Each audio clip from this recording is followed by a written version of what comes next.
이상하게도 인간관계를 정리한 뒤에야 내 인생이 조용해지고 편안해졌습니다.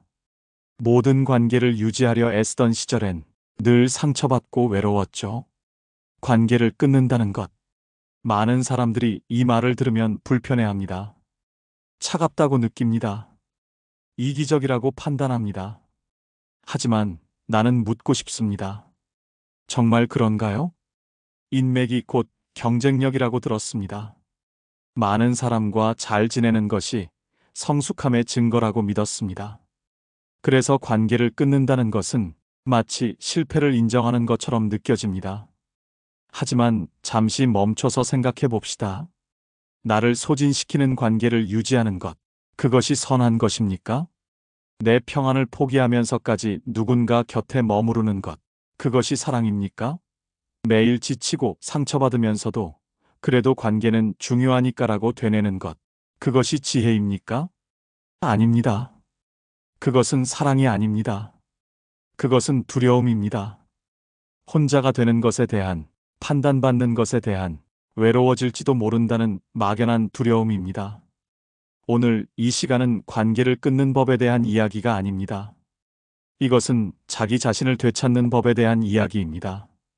나를 잃지 않고 살아가는 법에 대한 이야기입니다. 주변을 둘러보세요. SNS에는 수백 명의 친구가 있고 단톡방 알림은 끊이지 않고 주말마다 누군가를 만나야 한다는 강박에 시달리는 사람들. 그런데 이상하게도 그 많은 관계 속에서 외로움을 느끼는 사람들이 점점 더 많아지고 있습니다. 반대로 거의 모든 인간관계를 정리하고도 놀라울 만큼 평온하게, 심지어 더 행복하게 사는 사람들이 있습니다. 이들은 특별한 사람들일까요? 아니면 우리가 놓치고 있는 어떤 진실을 알고 있는 걸까요? 세상에는 두 종류의 사람이 있습니다. 관계를 끊고 무너지는 사람과 관계를 끊고 오히려 더 단단해지는 사람. 차이는 무엇일까요? 성격의 차이일까요?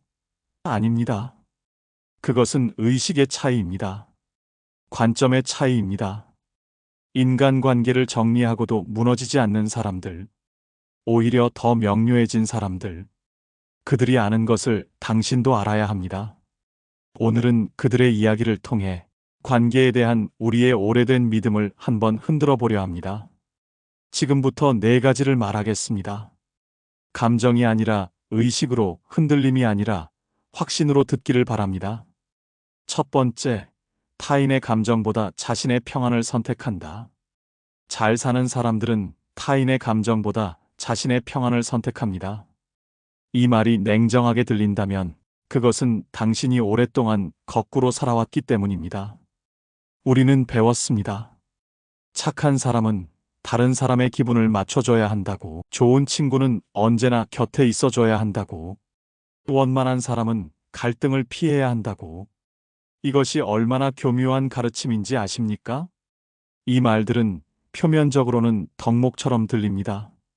배려, 헌신, 평화, 아름다운 단어들이죠. 하지만 그 이면에는 하나의 메시지가 숨어 있습니다. 당신의 감정은 중요하지 않다. 타인이 우선이다. 그래서 우리는 참았습니다. 상처받으면서도 웃었습니다. 지쳐도 달려갔습니다. 내가 무너지는 건 괜찮은데 상대방이 서운해하는 건 견딜 수 없었으니까요. 내 마음이 무너지는 소리보다 상대방의 한숨 소리가 더 크게 들렸으니까요. 하지만 이것이 얼마나 기형적인 구조인지 아십니까? 당신의 평안은 당신의 책임입니다. 상대방의 감정은 상대방의 책임입니다. 이 경계가 명확해야 관계는 건강합니다. 철학자 에피쿠로스는 말했습니다. 마음의 평정은 가장 큰 부이다. 평안은 사치가 아닙니다. 평안은 생존입니다. 마음이 평온하지 않으면 당신은 무엇도 제대로 할 수 없습니다. 일도 사랑도 심지어 쉬는 것도요. 당신이 불안한 상태로 누군가를 사랑한다고 상상해 보십시오. 그것은 사랑이 아닙니다. 그것은 집착입니다.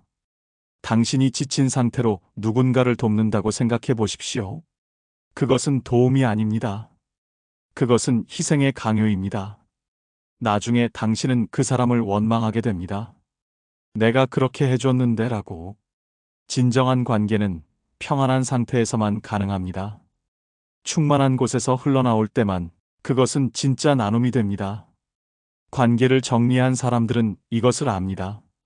그래서 그들은 선택합니다. 누군가 당신에게 전화해서 2시간 동안 불평을 쏟아냅니다. 당신은 지쳤지만 끊을 수 없습니다. 상대가 서운해할까봐. 이것이 사랑입니까? 아닙니다.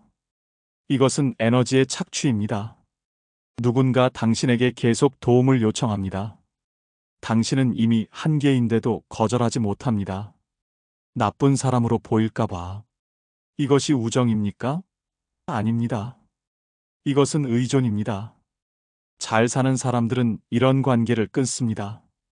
죄책감 없이. 왜냐하면 그들은 알기 때문입니다. 내가 무너지면 아무도 살릴 수 없다는 것을. 당신이 먼저 숨 쉴 수 있어야 누군가에게 숨 쉴 틈을 내어줄 수 있습니다. 자명한 이치입니다. 당신이 먼저 살아야 누군가를 도울 수 있습니다. 관계도 똑같습니다. 당신의 평안이 먼저입니다. 그 평안이 지켜졌을 때 비로소 진정한 관계가 가능합니다. 의무가 아니라 자유로, 희생이 아니라 나눔으로 타인의 감정을 살피는 것과 타인의 감정에 종속되는 것은 다릅니다. 배려와 자기 희생은 다릅니다. 그 차이를 아는 사람은 관계를 끊을 때조차 흔들리지 않습니다. 왜냐하면 그것은 누군가를 버리는 행위가 아니라 자기 자신을 지키는 행위니까요. 나는 관계를 정리한 게 아닙니다. 내 삶의 질서를 되찾은 것입니다. 이것이 첫 번째입니다. 두 번째, 관계의 끈을 끊을 줄 아는 용기를 가졌다.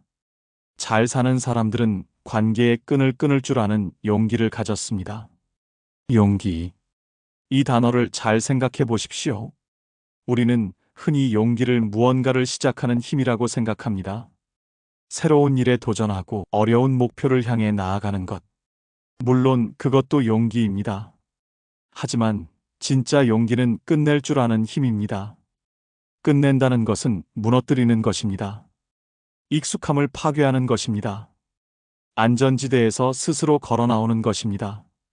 그래서 더 어렵습니다. 심리학자 칼 융은 말했습니다. 가장 큰 공포는 자기 자신이 되는 것이다. 관계를 끊지 못하는 이유는 무엇입니까? 외로움이 두려워서? 아닙니다. 정확히 말하면 당신은 당신 자신이 두려운 겁니다. 혼자 남겨졌을 때 마주해야 하는 그 침묵, 더 이상 타인의 시선으로 자신을 정의할 수 없는 그 순간, 오롯이 나 자신으로만 서 있어야 하는 그 민낯, 그것이 진짜 두려움입니다. 관계를 유지하는 것은 쉽습니다. 그냥 흘러가면 됩니다. 전화를 받고 문자에 답하고 만나자는 말에 고개를 끄덕이면 됩니다. 아무 생각 없이 반복하면 됩니다. 하지만 끊는다는 것은 의식적 결단입니다. 명확한 선택입니다. 나는 이 관계가 나에게 독이라는 것을 안다. 그리고 나는 이제 이 독을 마시지 않겠다. 이렇게 선언하는 순간 당신은 수동적 존재에서 능동적 존재로 바뀝니다. 이끌리는 사람에서 이끄는 사람이 됩니다. 끊을 줄 아는 사람은 붙잡을 줄도 압니다. 왜냐하면 그는 선택할 수 있으니까요. 모든 관계를 그저 타성으로 유지하는 사람은 사실 아무것도 선택하지 못하는 사람입니다. 실제로 관계를 정리한 사람들을 보십시오. 그들은 가볍습니다. 그들의 어깨에서 짐이 내려갔습니다. 더 이상 누군가의 기대를 충족시키려 애쓰지 않습니다. 더 이상 관계의 형식을 유지하느라 에너지를 낭비하지 않습니다. 그들은 자유롭습니다. 진정한 의미로 철학자 사르트르는 인간은 자유롭도록 선고받았다고 했습니다. 자유는 권리인 동시에 책임입니다. 스스로 결정하고 그 결과를 떠안는 것. 관계를 끊는 것도 마찬가지입니다. 당신은 자유롭게 선택합니다. 그리고 그 선택의 무게를 감당합니다. 후회하지 않고 변명하지 않고 흔들리지 않고. 이것이 용기입니다. 많은 사람들이 관계를 끊고도 계속 설명하려 듭니다. 사실 그 사람이 먼저 그랬어. 나도 어쩔 수 없었어. 마치 자신의 선택을 정당화해야 할 것처럼. 하지만 진짜 용기를 가진 사람은 설명하지 않습니다. 정당화하지 않습니다. 그저 담담히 말합니다. 나는 이 길을 선택했다. 그것으로 충분하다. 남을 잃는 게 두렵지 않습니다. 나를 잃는 게 두려울 뿐입니다. 이것이 두 번째입니다. 세 번째, 혼자서도 의미를 만드는 사람이다. 잘 사는 사람들은 혼자서도 의미를 만드는 사람입니다. 의미. 이것이 핵심입니다. 인간은 의미를 먹고 사는 존재입니다. 빵만으로는 살 수 없습니다. 아무리 배가 부르고 몸이 편해도 삶의 의미가 없으면 우리는 공허합니다.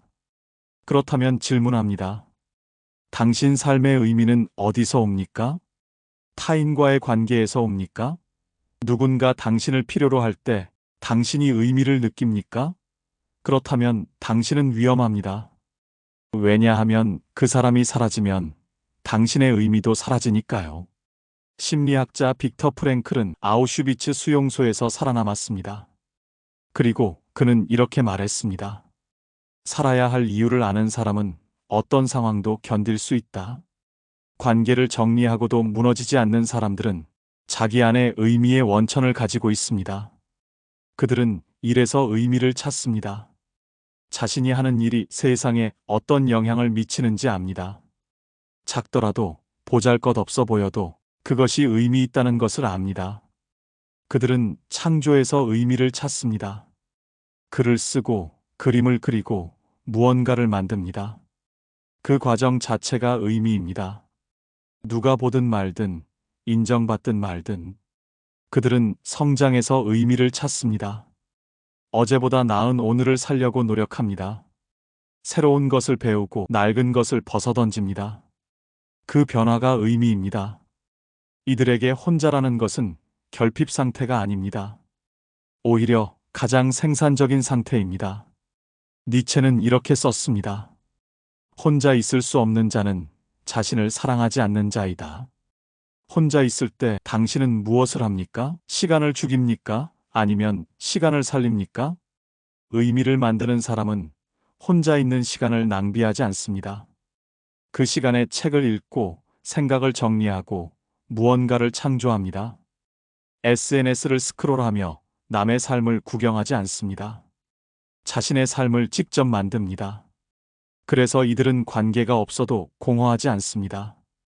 이미 내면이 가득 차 있으니까요. 반대로 생각해 보십시오. 관계에 집착하는 사람들은 왜 집착합니까? 자기 안이 비어 있기 때문입니다. 그 공허함을 타인으로 채우려 합니다. 하지만 구멍난 그릇에 물을 부으면 어떻게 됩니까? 계속 새어나갑니다. 아무리 부어도 차지 않습니다. 먼저 그릇을 고쳐야 합니다. 자기 안에 구멍을 메워야 합니다. 그것이 바로 의미를 만드는 것입니다. 의미는 주어지는 게 아닙니다. 발견하는 것도 아닙니다. 만드는 것입니다. 당신이 의도를 가지고 방향을 정하고 한 걸음씩 나아갈 때 의미는 생겨납니다. 혼자서도 그것을 할 수 있는 사람. 그 사람이 진정으로 강한 사람입니다. 이것이 세 번째입니다. 네 번째, 단절이 아니라 자기 회복으로 가는 여정이다. 마지막, 네 번째입니다. 잘 사는 사람들은 관계를 끊는 것을 단절이 아니라 자기 회복으로 가는 여정으로 봅니다. 여기서 관점이 완전히 바뀝니다. 많은 사람들은 관계를 끊는 것을 파괴 행위로 봅니다. 무언가를 잃는 것으로 봅니다. 그래서 슬퍼하고 죄책감을 느끼고 자신을 책망합니다. 하지만 다르게 볼 수 있습니다. 관계를 끊는 것은 파괴가 아니라 재건입니다. 잃는 게 아니라 되찾는 것입니다. 무엇을요? 자기 자신을요? 생각해 보십시오. 당신을 소진시키는 관계 속에 있을 때 당신은 온전한 당신이었습니까? 아니었을 겁니다. 당신은 조금씩 깎여나갔을 겁니다. 당신의 시간, 당신의 에너지, 당신의 정체성, 상대방의 기대에 맞추느라 갈등을 피하느라, 관계를 유지하느라. 그렇게 조금씩 당신은 당신이 아닌 사람이 되어갔습니다. 관계를 끊는다는 것은 그 과정을 멈추는 것입니다. 그리고 다시 돌아오는 것입니다. 본래의 나에게. 철학자 하이데거는 본래적 실존이라는 개념을 말했습니다. 타인의 시선이나 사회의 기대가 아니라 진정한 자기 자신으로 사는 것. 관계를 정리한 사람들은 이 본래적 실존으로 돌아가는 중입니다. 그래서 이것은 여정입니다. 한 번의 결정으로 끝나는 게 아닙니다. 관계를 끊은 후에도 당신은 계속 자신을 회복해야 합니다. 첫째, 당신은 상처를 돌봐야 합니다. 관계는 흔적을 남깁니다. 상처도 있고 습관도 있습니다. 그것들을 하나하나 살피고 치유해야 합니다. 둘째, 당신은 자신을 재발견해야 합니다. 나는 누구인가? 이 질문에 다시 답해야 합니다. 관계 속에서 잃어버린 자신의 조각들을 모아야 합니다.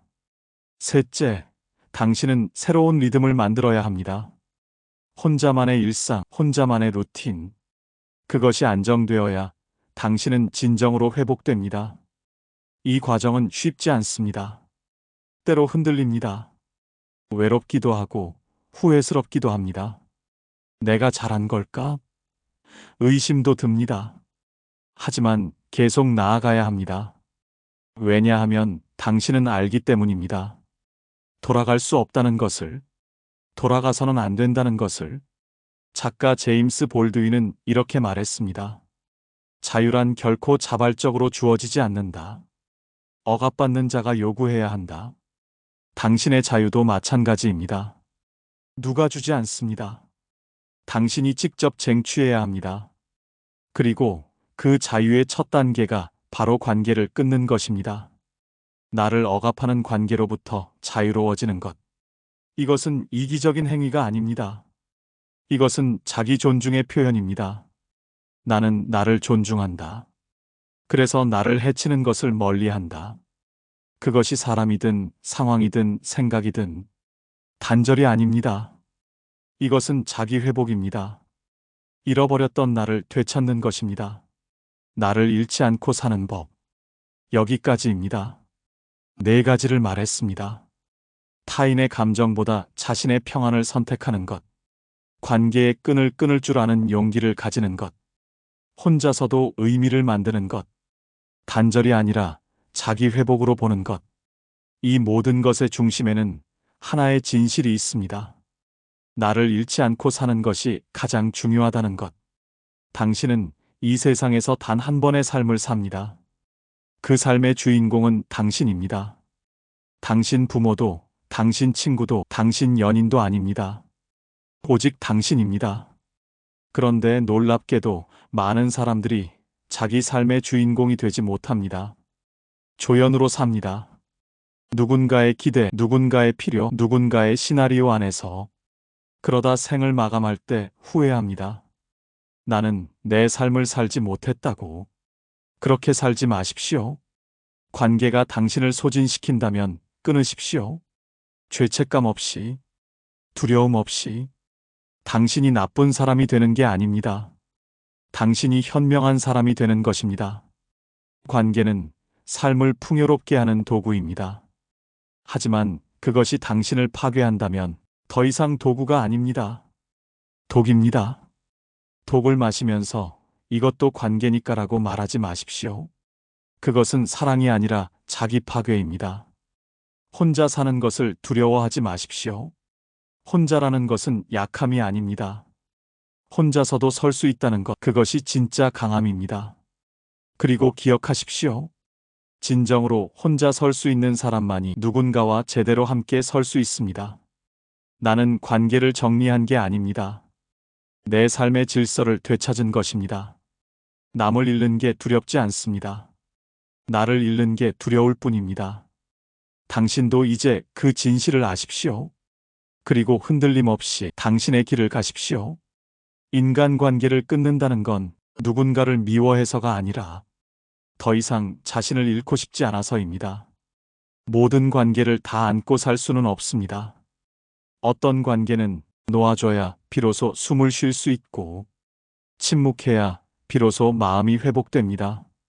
세상은 생각보다 조용한 사람들을 더 깊이 기억합니다. 남에게 잘 보이려 애쓰기보다 자신에게 부끄럽지 않게 사는 것. 그게 진짜 어른의 품격입니다. 오늘 이 영상을 보신 당신이 누군가와 멀어졌다고 해서 외로워하지 않길 바랍니다. 그건 잃은 게 아니라 당신이 더 단단해지고 있다는 신호니까요.